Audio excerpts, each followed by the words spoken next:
This seems to be like, a common thing that people think, okay, we only believe in what we see or, touch or hear or so on, or smell.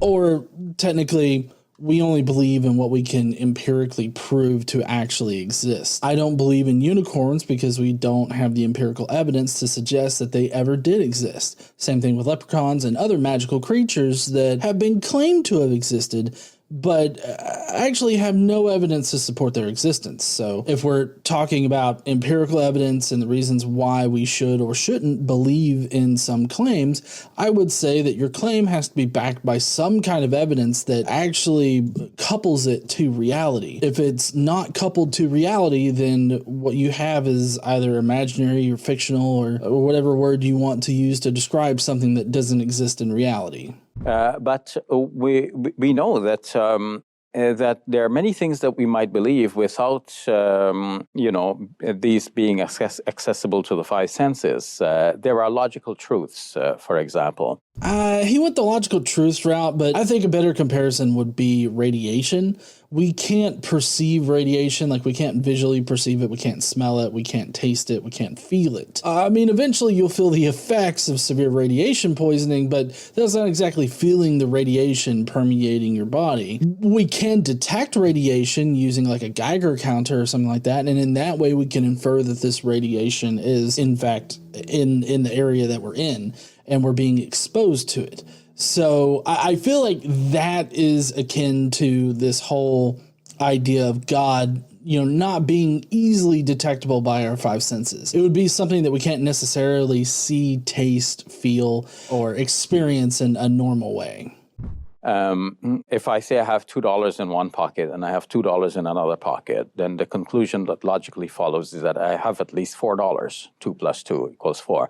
So I didn't have to say that, and one doesn't have to see the $2 or whatever. Just the truth that I have at least $4 follows from what I said before. I feel like he's using the word truth in a different way than most people use the word truth, because as far as it being logically true that 2 plus 2 equals 4, I can agree. Whether or not he has $5 has yet to be proven, because we would need some kind of empirical evidence to suggest that he actually does have $2 in each pocket. And then we can come to the conclusion that he has at least $4 on his person. I think he's trying to draw a line between, oh, this is a logically sound argument. If I have $2 in each pocket, that means I've got $4. Well, at least the front pockets, I guess, is what we're counting here.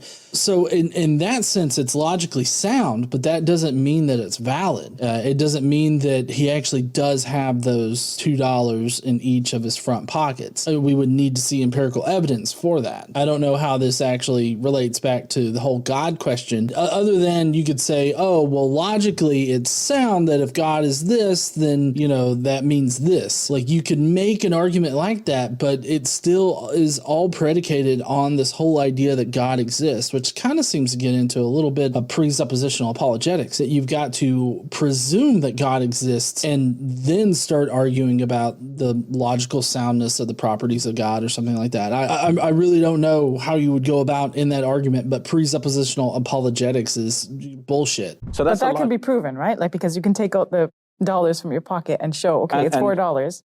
But with God, it's a little bit different, right? That is true. It is very different for God because we don't have empirical evidence for God. I feel like what we're going to get to in this video, though, is that there's only like emotional reasons to believe in God.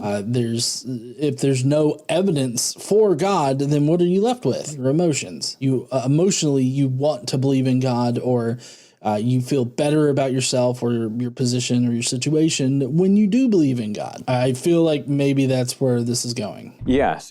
Now, the fact that I have the $2 and the $2, this can be shown. Mm-hmm. And the conclusion, too, yes, that, can be shown that I have $4. But let me use a different example, and maybe it will drive home the point. If we say that the first person to enter the room is a murderer, mm-hmm. Now we're looking, whoever enters the room is a murderer. Now, we're not concerned whether or not he is in fact a murderer.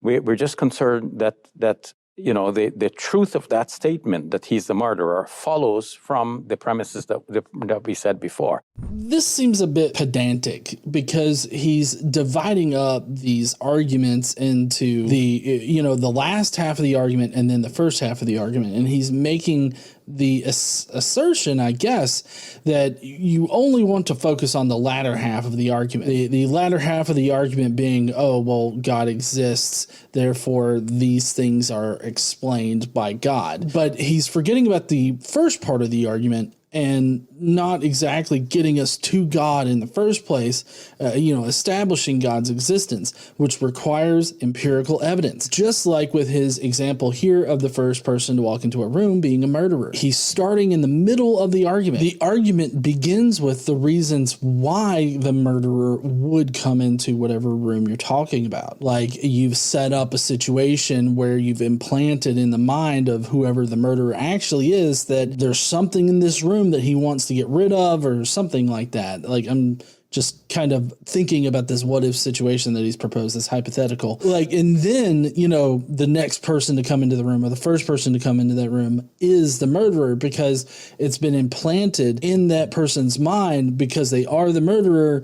This is specific information that only the murderer would want to conceal or destroy or something like that. And then you get to the next person to come into this room or the first person to come into this room is a murderer. And then you can go on with, proving that he's a murderer after that, I guess. But he's trying to get us to solely focus on one particular portion of it while ignoring the rest of the argument. And I feel like maybe the reason why he wants us to do that is because they don't have any empirical evidence to establish the existence of God, let alone their own personal God. So they don't want us to be looking at the very first part where they establish God. They just want to look at how logically sound their arguments are for their own God, which I've actually tackled in other videos, how illogical all of the different characteristics of the Abrahamic God is, which is the Abrahamic God is the God of Judaism, Christianity, and Islam. Of course, Judaism, Christianity, Islam, they all have very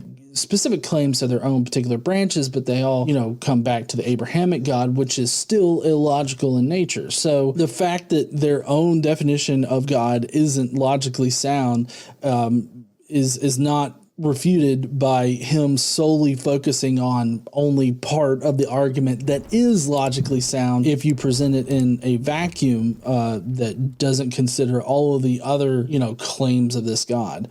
But that's essentially what he's doing here with this murder analogy. It really doesn't impress me. Like, it shouldn't impress anybody, and it definitely shouldn't convince anybody, because he's asking you to just hand wave away parts of the argument that are essential in order to get to the conclusion. Otherwise, it's just bullshit rhetoric.